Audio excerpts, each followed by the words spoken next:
Ambassador Lee Minho walked through the long metal hallway that led to the biggest meeting room in the galaxy. The walls were made of some kind of crystal that seemed to glow with its own light, and Minho could see stars moving slowly past the windows. This was the neutral zone station built in empty space between different star systems, so no one could claim it belonged to them. Minho wore a simple black suit with a white shirt and black tie. He looked very ordinary compared to the amazing aliens he was about to meet. His briefcase contained papers and a small computer tablet, but nothing that looked special or dangerous. He walked calmly like a man going to a normal business meeting, but inside his mind was working very fast. The doors to the meeting room opened with a soft hiss, and Minho stepped inside. The room was huge, with a ceiling so high he could barely see the top. In the center was a round table made of the same glowing crystal as the walls. Around the table were different types of chairs and platforms designed for different kinds of alien bodies. The first aliens Minho noticed were the Velkari. They were tall and covered in blue scales that shimmered like fish skin in water. Their leader, Ambassador Chris, stood near the center of the room, talking to other aliens in a deep voice that sounded like rocks grinding together. The Velkari had ruled 3 sectors of space for thousands of years, and everyone treated them with great respect. Near the windows were the Threx aliens, who looked like giant insects with 6 legs and sharp mandibles. They moved together in perfect coordination, like dancers who had practiced the same routine for years. Their queen Nexus was twice as big as the others, and when she spoke, all the other Threx would stop moving and listen. The clicking sounds they made reminded Minho of old computer keyboards. The deep ones were the strangest aliens in the room. They lived in water and had to bring special tanks with them to breathe. Ambassador Reef floated in his tank with tentacles that changed colors as he talked. The patterns of light on his skin were beautiful, but Minho knew they were actually a complex language that could express ideas humans were still trying to understand. One corner of the room were the Lumina energy beings, who looked like living lightning. They flickered between being solid and being made of pure light. Their representative glow kept changing shape, as if he could not decide what form to take. Minho had read that the Lumina existed in several dimensions at once, and talking to them was like having a conversation with someone who was only partly in the same room. The Stonewalkers were easy to spot because they looked like walking mountains. Made of gray rock, Elder Granite sat perfectly still in his special chair and had not moved since Minho entered the room. Some people thought the Stonewalkers were just very advanced robots, but they were actually alive in a way that was completely different from carbon-based life. There were 12 other alien species in the room, each stranger than the last. Some had multiple heads, some had no heads at all. Some breathed different gases. Some did not breathe at all. Some communicated with sounds, some with colors, some with smells that human noses could not detect. What made Minho smile was how all these powerful ancient aliens looked at him. Some ignored him completely, as if he was not important enough to notice. Others stared at him with curiosity, like he was an interesting new pet. The Velkari seemed amused that such a young species had been invited to this important meeting. The Galactic Peace Summit only happened once every 50 years, and this was the first time humans had been allowed to attend. Earth had only joined the galactic community 20 years ago, when human radio signals had finally been noticed by alien monitoring stations. Before that, humans had been alone in the universe, or so they thought. Now Minho represented all of humanity in a room full of beings who had been traveling between stars since before humans had invented writing. Some of these aliens had fought wars that lasted longer than human civilization had existed. They had built cities on dead worlds and moved entire solar systems to better locations. They had mastered technologies that seemed like magic to human scientists. The purpose of this summit was to update trade agreements and renew the non-aggression pact that had kept peace in the galaxy for 300 years. It was also a chance for the elder species to show the younger ones how things worked in civilized space. Humans were expected to listen carefully, ask polite questions, and sign whatever documents were put in front of them. Minho took his seat at the crystal table. His chair was simple compared to the elaborate thrones and platforms used by the other delegates, but he sat in it with quiet confidence. He opened his briefcase and took out his tablet and some papers, then looked around the room with interest. Ambassador Chris began the meeting by welcoming everyone in the ancient ritual language that all species were supposed to know. Minho spoke this language well enough, but he noticed that some of the other aliens were using translation devices. The irony was not lost on him, that beings who had mastered faster-than-light travel still had trouble talking to each other. The first hour of the meeting was spent on formalities and introductions. Each species representative stood and spoke about their people's achievements and their hopes for continued peace. Minho listened carefully to every word, but he also watched how the aliens moved, how they reacted to each other, and how they positioned themselves in the room. When it was his turn to speak, Minho stood and bowed politely to the assembled delegates. He spoke about humanity's gratitude for being accepted into the galactic community and their desire to learn from older, wiser species. He mentioned Earth's natural beauty and the diversity of human cultures. He said all the right things in exactly the right tone, but while Minho spoke, his eyes moved around the room, cataloging everything he saw. He noted which aliens seemed nervous, which ones were confident, which ones were bored. He memorized the positions of doors and windows and emergency exits. He counted the number of guards and security devices. He did all of this while smiling and speaking about peace and friendship. The other delegates seemed pleased with his speech. The Velkhari nodded approvingly. The Threx clicked their mandibles in what humans had learned was a sign of agreement. Even the mysterious lumina flickered in patterns that suggested satisfaction. As Minho sat back down, he caught Ambassador Chris looking at him with what might have been curiosity. The Velkhari leader had ruled his sector for over 200 years and had met thousands of different species in that time. Something about the human ambassador seemed to interest him, though he could not quite figure out what it was. The meeting continued with discussions about trade routes and shipping schedules. These were important matters that could affect the economic prosperity of entire star systems. But they were also incredibly boring. Minho took notes on his tablet and occasionally asked questions that showed he was paying attention. What none of the other delegates realized was that Minho was not just taking notes about trade agreements. He was recording everything he observed about their behavior, their technology, their weaknesses, and their strengths. Every casual comment about military capabilities, every mention of resource shortages, every hint about political tensions was carefully noted and filed away. The human ambassador looked like he was simply doing his job, but in reality, he was conducting the most comprehensive intelligence-gathering operation in galactic history, and he was doing it all while sitting at a table drinking alien coffee and discussing the price of rare metals. As the hours passed, Minho began to understand why his superiors had chosen him for this mission.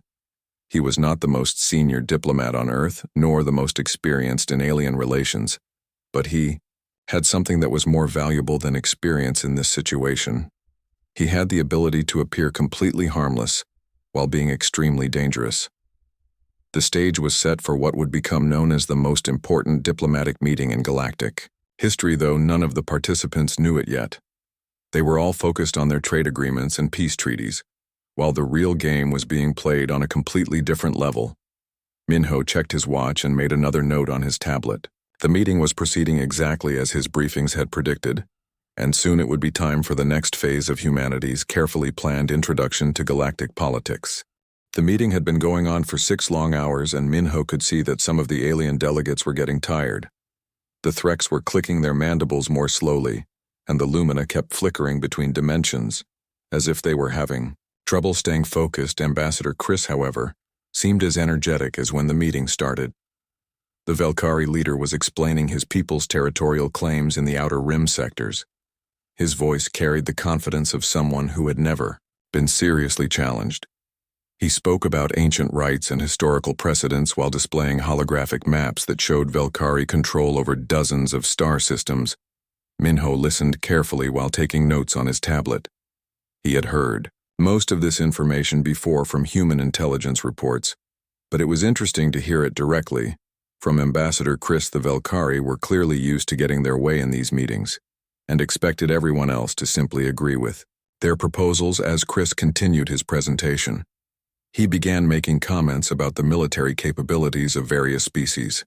He mentioned how the Threx had excellent defensive systems but lacked long-range offensive weapons. He noted that the Deep ones were powerful in their own environments but vulnerable when forced to fight in space.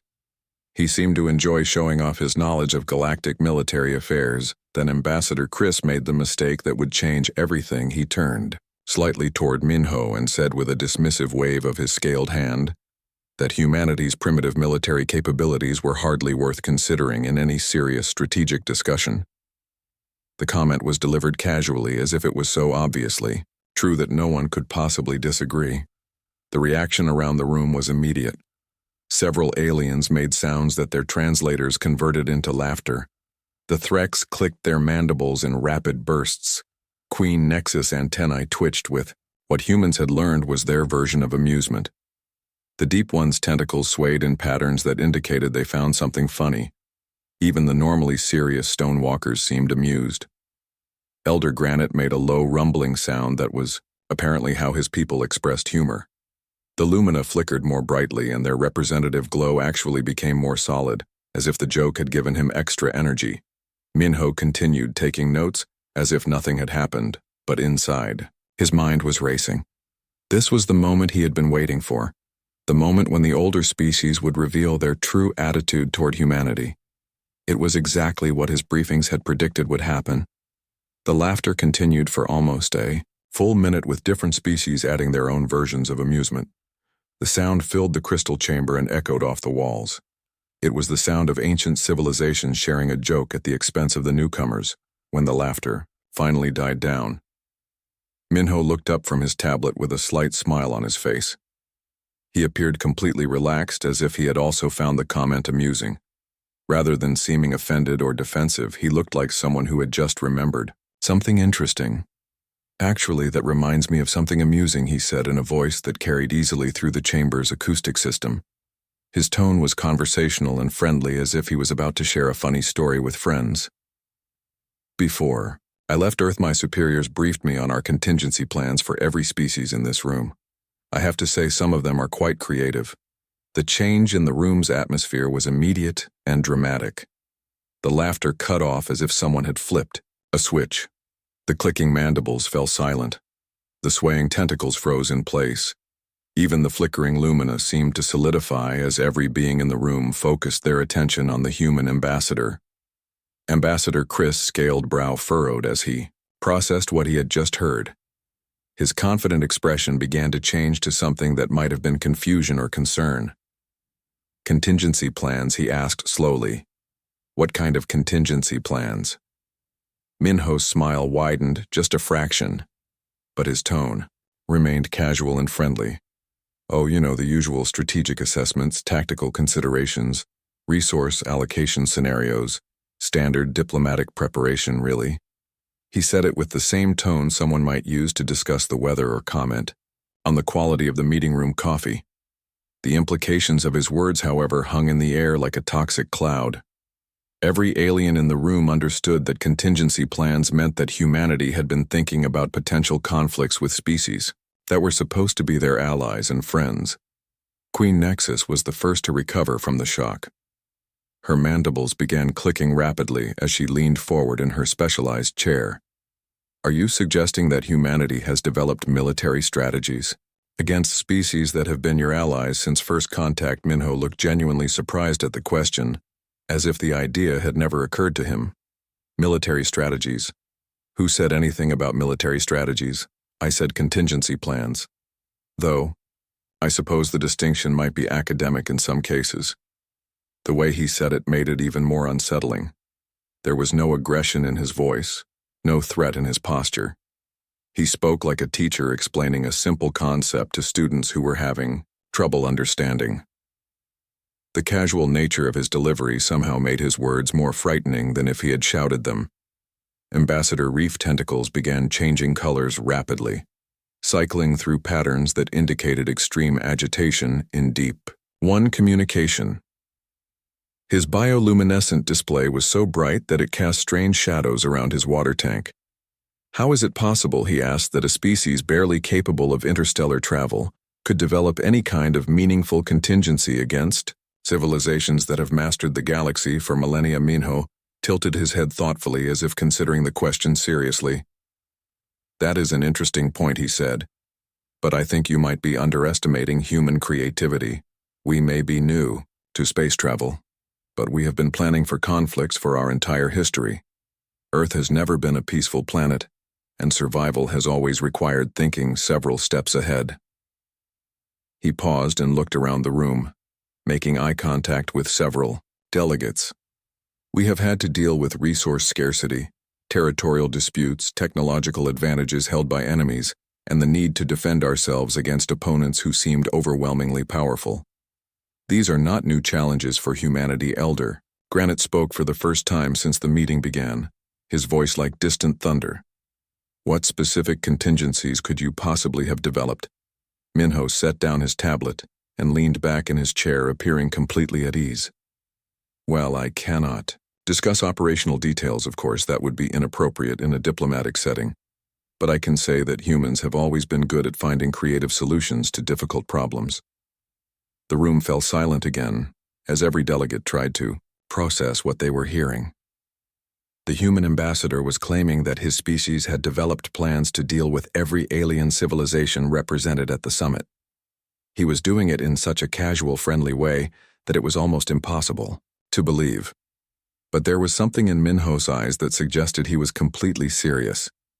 Despite his relaxed posture and conversational tone, there was a sharp intelligence there that had been carefully hidden behind diplomatic politeness. It was the look of someone who knew exactly what he was doing, and was several moves ahead of everyone else in the room. Ambassador Chris tried to regain control of the situation. "You cannot be serious," he said. "Human military technology is centuries behind. Your weapons are primitive, your ships are slow, and your understanding of galactic warfare is non-existent." Minho nodded agreeably. "All true," he said. "But then again, we never planned to fight you the way you would fight each other. That would be foolish, wouldn't it? Like trying to win a race by using someone else's rules instead of changing the game entirely." The casual way he delivered this statement sent chills through the assembled delegates. It suggested that humanity had not just planned for conflicts with alien species, but had planned to fight those conflicts in ways that the aliens had never considered. Queen Nexus mandibles clicked frantically. "What does that mean exactly?" Minho's smile never wavered. "It means," he said, "that when humans encounter a problem, we solve it. Human problems have always required human solutions, and human solutions," he paused for effect, "are rarely what anyone expects." The meeting room had become completely silent except for the hum of life support systems. Every alien delegate was staring at the human ambassador, trying to understand how the balance of power in the room had shifted so dramatically in just a few minutes. Minho picked up his tablet again and scrolled through his notes as if nothing unusual had happened. Now he said brightly, "Shall we continue with the discussion about trade routes? I believe we were talking about shipping schedules in the Andromeda corridor." But everyone in the room knew that the real discussion had just begun. Ambassador Reef was the first to break the heavy silence that had fallen over the crystal chamber.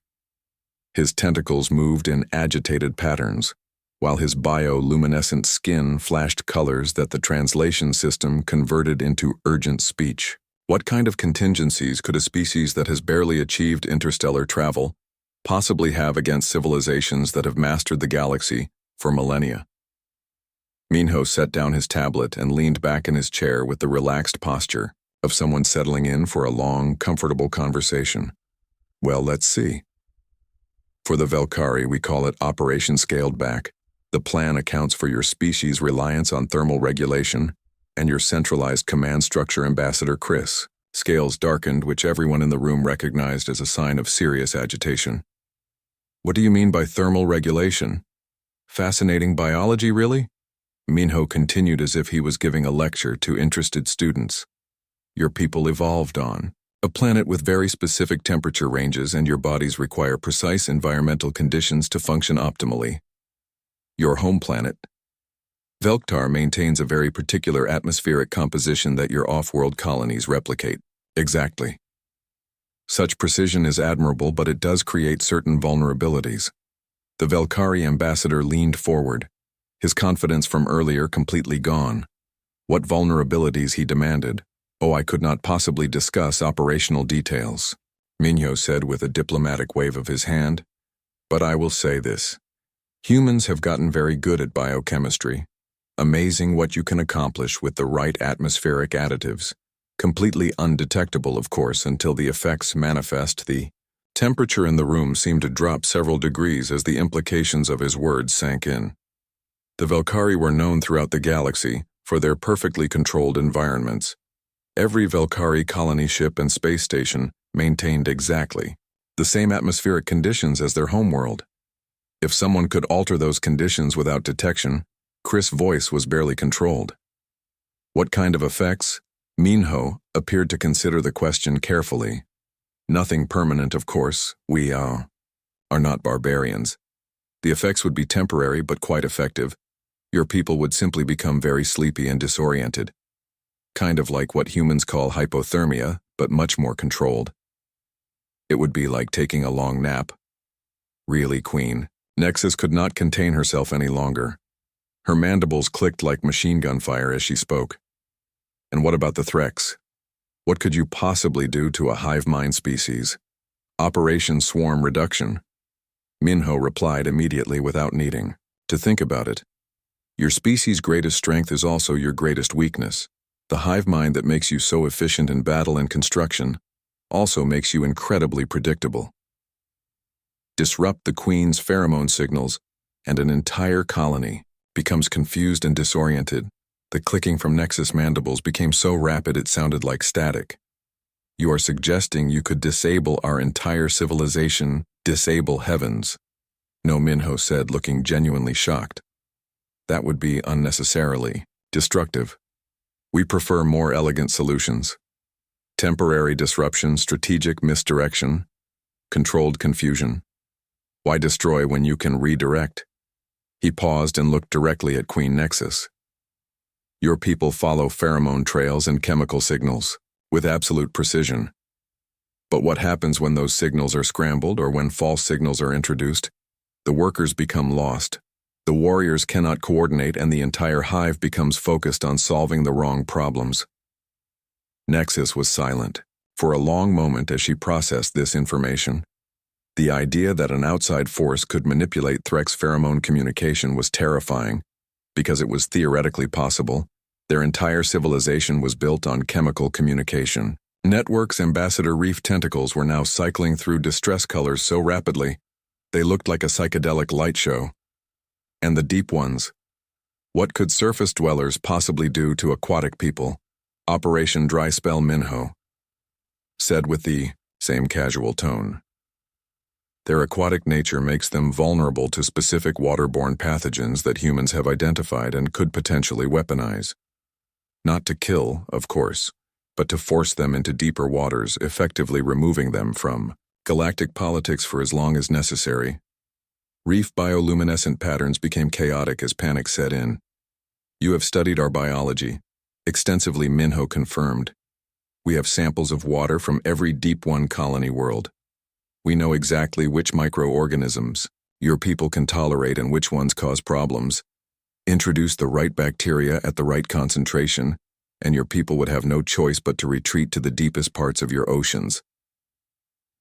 The Deep One Ambassador tentacles writhed in patterns that did not need translation. Everyone could see he was terrified.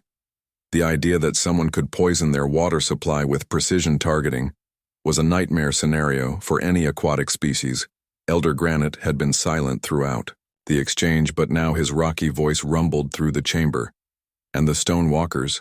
What could you do to beings made of living rock? Minho's face grew thoughtful as if he was trying to remember details from a complex briefing. Operation Erosion. Your species' mineral composition is remarkable, but it follows very specific crystal matrices. Introduce the right molecular disruptors, and those matrices become unstable. The Stonewalker delegate shifted slightly, which was dramatic movement for his species. What kind of instability? Not enough to cause immediate harm, Minho assured him, but enough to force a very long hibernation period while your people regenerate. Think of it as enforced sleep. The disruptors would essentially cause your crystal structure to become brittle, requiring you to enter dormancy for several centuries while your bodies rebuild themselves. Granite's voice carried a note of something that might have been fear. You studied our molecular structure. Of course, Minho said as if it was obvious. We have been quite thorough in our research. Had to be really. When you are the new species in a galaxy full of ancient civilizations, you learn to be prepared for anything. The Lumina representative glow flickered more rapidly than anyone had ever seen. What about energy beings? What could you possibly do to us, Operation Blackout? Minho replied without hesitation. Your energy-based forms are susceptible to electromagnetic interference at specific frequencies. We have developed what we call static generators. They would not harm you permanently, but they would force you into a lower energy state for extended periods. Think of it as enforced meditation, glow form, sparked with indignation. How could you possibly know our energy, frequencies? That information is classified by the Galactic Council. Oh, we did not get it from the Council, Minho said with a slight smile. We figured it out ourselves. 20 years of careful observation, spectral analysis, pattern, recognition. Humans are quite good at solving puzzles, especially when we are motivated. The implications of that statement hit everyone in the room like a physical blow. If humanity had figured out classified information about energy, being frequencies through their own research, what else had they discovered? What other secrets had they uncovered through careful observation and analysis? Ambassador Chris found his voice again. His earlier confidence completely shattered. How long have you been studying us? Since before first contact, Minho replied calmly.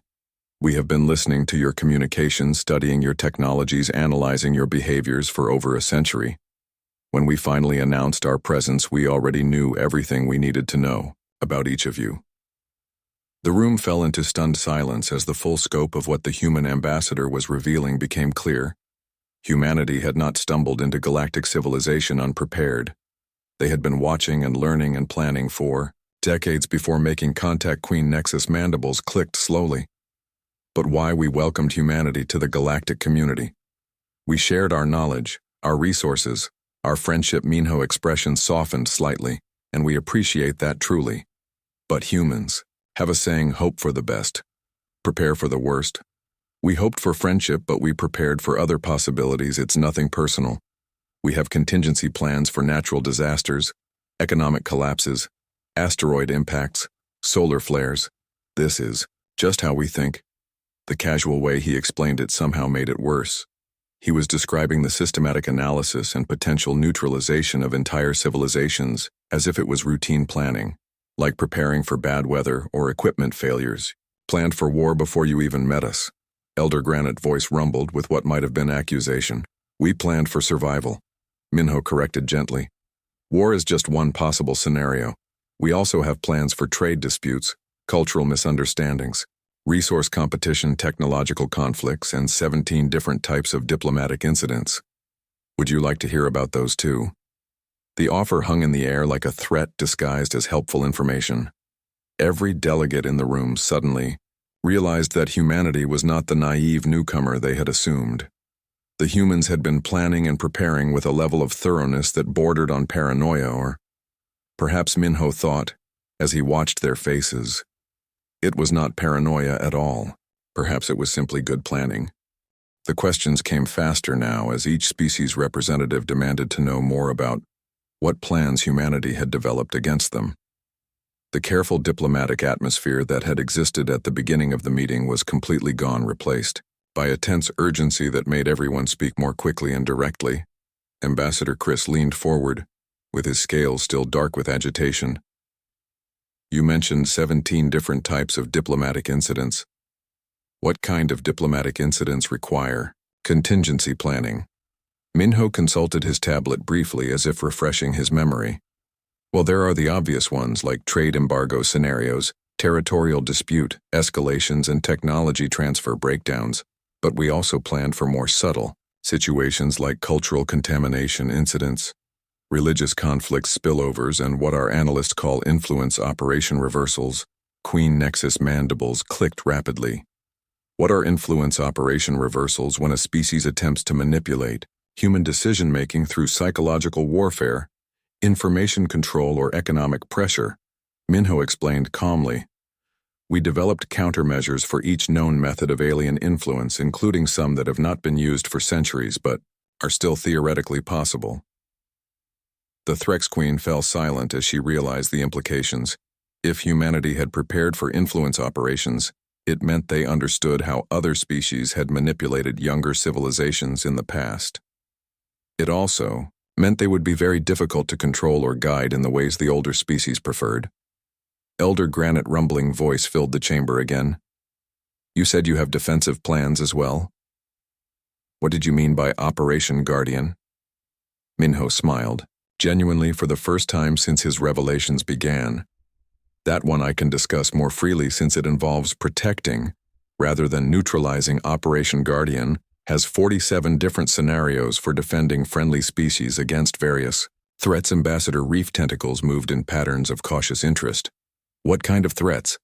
Everything from asteroid impacts to hostile alien invasions, Minho replied. External threats that could damage galactic stability. We have plans for evacuating entire populations, providing emergency resources, defending against unknown pathogens, and even relocating species to new worlds if their home planets become uninhabitable. The Deep One Ambassador bioluminescent patterns shifted to something resembling, hope you would help us. Of course, Minho said, as if the question was absurd. We are part of the galactic community now. That means we have responsibilities as well as rights. Operation Guardian exists specifically to protect our friends and allies from threats they cannot handle alone. Glow. The Lumina representative flickered with what might have been confusion. But if you have plans to neutralize us, why would you also have plans to protect us? Because the two are not contradictory, Minho explained, patiently. Having the ability to stop someone from hurting you does not mean you want to hurt them. It means you can defend yourself if necessary while still maintaining friendship under normal circumstances. He looked around the room, making eye contact with each delegate. Think of it like this: every species here has military forces, but that does not mean you are planning to attack each other. Having defensive and offensive capabilities is just good governance. Ambassador Chris was not satisfied with that explanation. But the level of detail you described suggests planning that goes far beyond normal defensive preparations. You have studied our biology, our psychology, our technology, our weaknesses, with unprecedented thoroughness. That is true, Minho agreed. We were very thorough. But consider our position. We were joining a galactic community where every other member had thousands of years of experience and technological advancement. We had to understand what we were dealing with. Queen. Nexus clicked her mandibles slowly. Understanding is one thing, but developing specific countermeasures suggests you expected conflict. We expected the possibility of conflict. Minho corrected. There is a difference. Hope for the best, prepare for the worst. Remember that humans have only known about alien life for a few decades. Before that, we spent our entire history wondering if we were alone in the universe. When we discovered we were not alone, we had to consider all possibilities. Elder Granite shifted in his chair, which was significant movement for a stone walker. What other possibilities did you consider? Minho consulted his tablet again. We considered scenarios where aliens were hostile, scenarios where they were friendly, scenarios where they were indifferent. We planned for first contact situations where aliens were more advanced, less advanced, or roughly equal to human capabilities. We developed responses for aliens who wanted to trade, aliens who wanted to conquer, and aliens who wanted to study us like laboratory specimens. The clinical way he described these scenarios made them even more unsettling. He was talking about fundamental questions of interspecies relations as if they were engineering problems to be solved with proper planning and preparation. Ambassador Reef tentacles swayed nervously. What about scenarios where aliens wanted to help humanity? Advance Operation Mentorship. Minho replied immediately. We have extensive protocols for accepting alien assistance while maintaining human independence. The key is ensuring that help does not become dependence and that advancement does not compromise human values or decision-making authority. Glow flickered rapidly. You planned for our generosity as well as our hostility. We planned for everything. Minho said simply, "That is what humans do when faced with uncertainty. We gather information, we analyze possibilities, we develop responses, and we prepare for implementation. We do this, whether we are planning a family vacation or joining a galactic community." The casual comparison between vacation planning and interstellar diplomacy highlighted just how differently humans approached complex situations. Every other species in the room had joined galactic civilization gradually over centuries or millennia. Humans had compressed that entire process into a few decades of intensive preparation. Queen Nexus was quiet for a long moment before speaking again. How many humans were involved in developing these plans? The entire species in various ways, Minho replied. Our governments coordinated the official planning, but we also had input from scientists, engineers, military strategists, historians, psychologists, economists, and thousands of other specialists. Every human institution contributed something to our understanding of galactic civilization. Ambassador Chris Scales had returned to their normal blue color, but his expression remained troubled. You mobilized your entire civilization to prepare for contact with us. We mobilized our entire civilization to prepare for our future among the stars, Minho corrected. Whether that future involved conflict, cooperation, or something in between, we wanted to be ready for it. Elder Granite made the rumbling sound that indicated deep thought. Among the Stonewalkers, thorough preparation is considered a virtue, but your level of preparation seems almost excessive. Minho shrugged. Perhaps. But consider that humans have always lived on a dangerous planet. We have dealt with natural disasters, predators, diseases, wars, and resource scarcity throughout our entire evolutionary history. Preparation is not excessive for us. It is survival. The room fell quiet again as the aliens tried to process this perspective. For most of them, civilization had meant safety and stability. For humans, apparently, civilization was just another environment that required careful analysis and preparation. Ambassador Reef tentacles moved in slow, thoughtful patterns. What happens now that you have revealed these plans? Nothing changes immediately, Minho said calmly. We continue with our trade agreements, our cultural exchanges, our scientific cooperation. The plans exist as insurance policies. We hope never to use them, but they are there if circumstances require it. Queen Nexus' mandibles clicked uncertainly. But now we know about them, which was always part of the plan, Minho replied with a slight smile.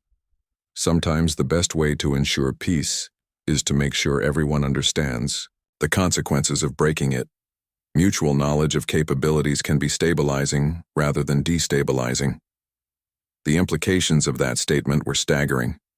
Minho was suggesting that revealing humanity's contingency plans was itself a calculated move designed to establish deterrence and maintain peace through strength rather than ignorance. Every delegate in the room suddenly realized that they had been outmaneuvered by a species they had considered primitive.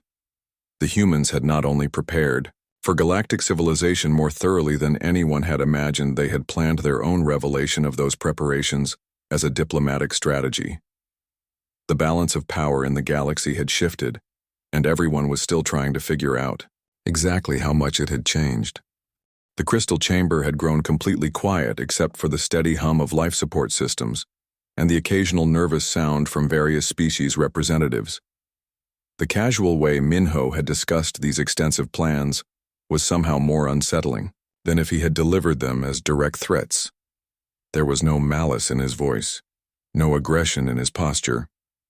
He spoke like a professor, explaining homework assignments to students who were just beginning to understand the complexity of the subject. Ambassador, Chris finally found his voice again, though it carried none of the confident authority it had possessed at the beginning of the meeting. How long have you been developing these contingency plans, he asked. Since before first contact, Minho replied without hesitation. We have been listening to your communications, studying your technologies, analyzing your weaknesses for over a century. When we finally announced our presence, we already knew everything we needed to know about each of you. The weight of that revelation settled over the room like a heavy blanket.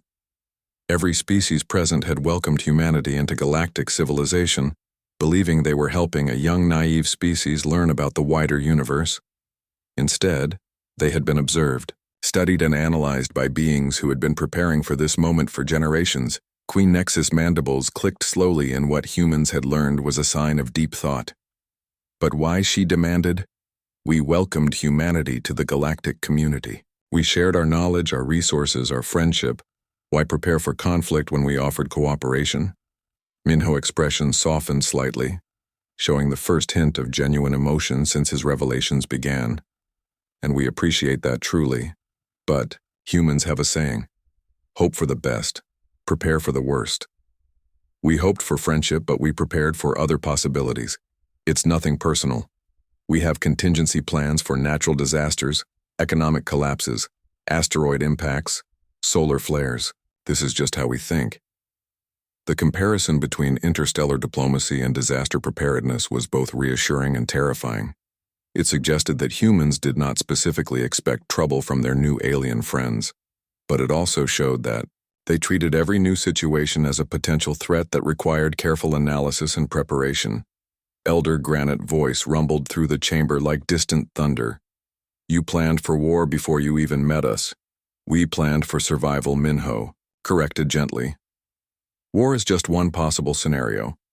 We also have plans for trade disputes, cultural misunderstandings, resource competition, technological conflicts, and 17 different types of diplomatic incidents.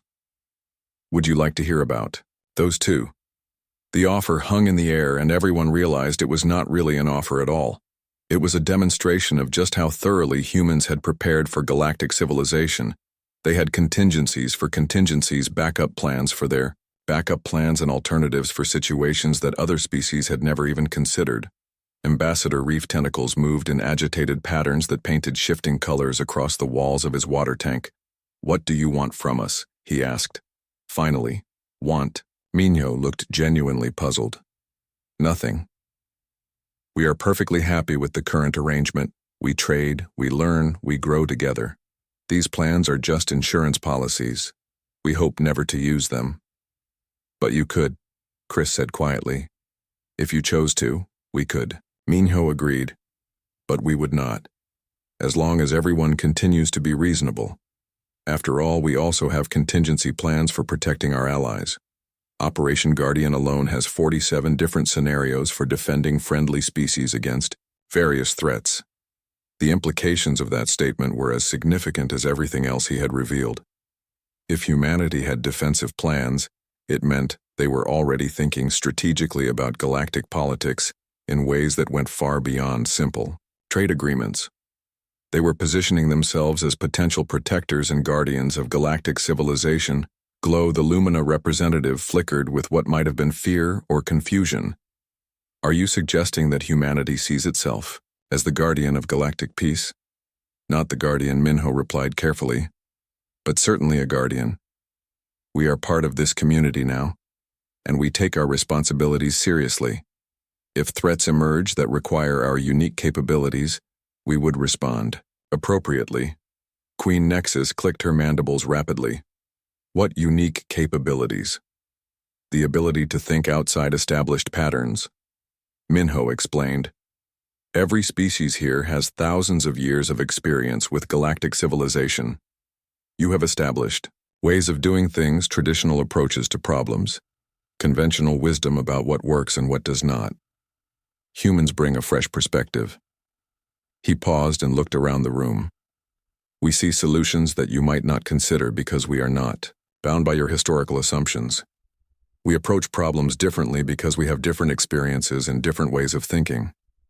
Ambassador Chris leaned back in his chair as if physically pushed by the implications of what he was hearing. You are saying that humanity could solve problems that we cannot. We are saying that humanity might solve problems in ways that you would not. Minho corrected. There is a difference between cannot and would not.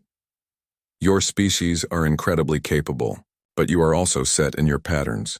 Humans are still learning, which means we are still flexible. The room fell silent again as everyone tried to process this new understanding of humanity's role in galactic civilization. They had assumed humans would be junior partners learning from their elders, and gradually becoming another conventional member of the galactic community. Instead, they were discovering that humans intended to be a disruptive force that would challenge established assumptions and provide alternative solutions to galactic problems. The newcomers were not planning to fit in. They were planning to change how everything worked. Elder Granite made a sound like grinding stone. What happens if we disagree with your solutions? Then, we discuss it like civilized beings, Minho replied calmly. Democracy is one of humanity's core values. We believe in consensus building and collaborative decision-making. But we also believe in being prepared for situations where consensus cannot be reached. The diplomatic language could not hide the underlying message. If other species disagreed with humanity, they would try to work things out peacefully. But if peaceful solutions failed, humans had already prepared alternatives that did not require alien cooperation or consent. Ambassador Reef bioluminescent patterns cycled through colors that indicated extreme anxiety. This changes everything, he said. Does it? Minho asked with genuine curiosity. We are still the same species we were. This morning we still want the same things: trade partnerships, cultural exchange, scientific cooperation, peaceful coexistence.